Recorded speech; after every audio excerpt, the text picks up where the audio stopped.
বয়স্ক ও বিধবা ভাতার আবেদন আপনারা যারা করতে যে বারবার বাধাগ্রস্ত হচ্ছেন, অনেকেই আমাদেরকে প্রশ্ন করেছেন, অনেকেই কমেন্ট করছেন বারবার যে বিধবা এবং বয়স্ক ভাতা বা অন্যান্য যে ভাতাগুলো আছে সেগুলো কেন করা যাচ্ছে না। এটা হচ্ছে সার্ভার যেহেতু গতকালকে অর্থাৎ 13 তারিখে সার্ভারটা ছাড়া হয়েছে, আজকে হচ্ছে 14 তারিখ।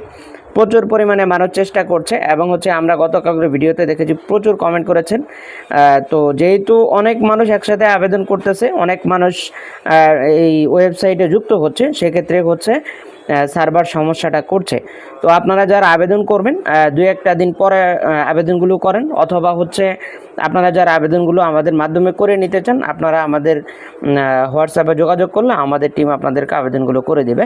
তো আমাদের মাধ্যমে আবেদনগুলো করে নিতে পারেন, অথবা হচ্ছে আপনারা যদি নিজেরা আবেদন করেন কিছুটা সময় অপেক্ষা করে 2-1 দিন পরে আবেদন করেন, আবেদনে প্রচুর সময় রয়েছে। তো আপনাদেরকে আমাদের চ্যানেল সাবস্ক্রাইব করার অনুরোধ রেখে আজকের মতো বিদায় নিচ্ছি। আসসালামু আলাইকুম।